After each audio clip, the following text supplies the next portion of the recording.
I'm Justin Richardson. I'm a fourth year Earth Science PhD.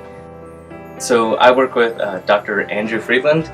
We do low temperature biogeochemistry. So we look at how elements dance from the non-living world to the living world and how human interactions are changing that. So one of my primary elements I study is mercury.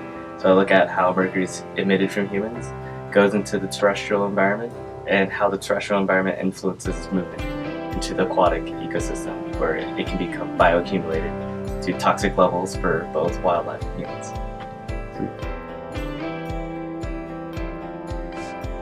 So one great thing about being at Dartmouth College is that there's a lot of bright, really motivated undergraduates, and it's been a lot of fun to teach and work with them. You always learn stuff from your students, and then you get to work with projects on them. I was on a senior thesis with an undergraduate.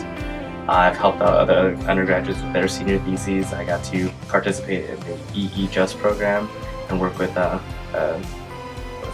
9 to 13 students each year, and just follow them through their career. It's going to be fun to actually graduate with some of them. So there's definitely the hands-off mentor, and then there's ones who really work with the students, and I'm definitely the latter, where I want to make sure, like, oh, okay, let's do step A, and let's see how step A works, and if you get that done, then we can start on B, and really guide them through it.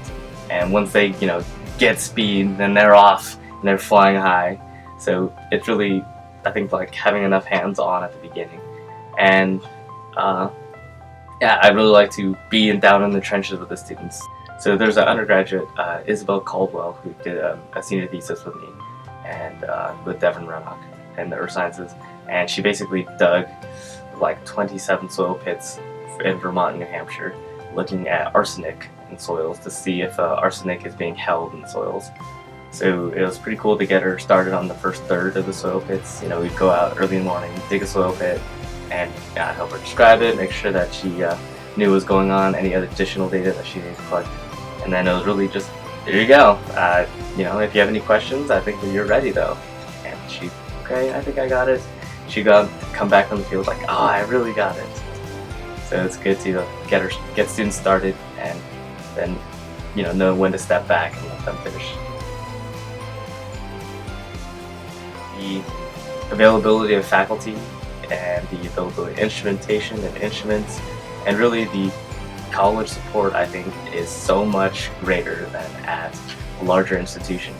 Here I'm not fighting to see my advisor. I get to talk to him whenever I want. I just knock on the door and he says, come on in. I get a lot of access to instruments. I'm not fighting over access to the instruments I need to measure mercury, arsenic, and lead in soils.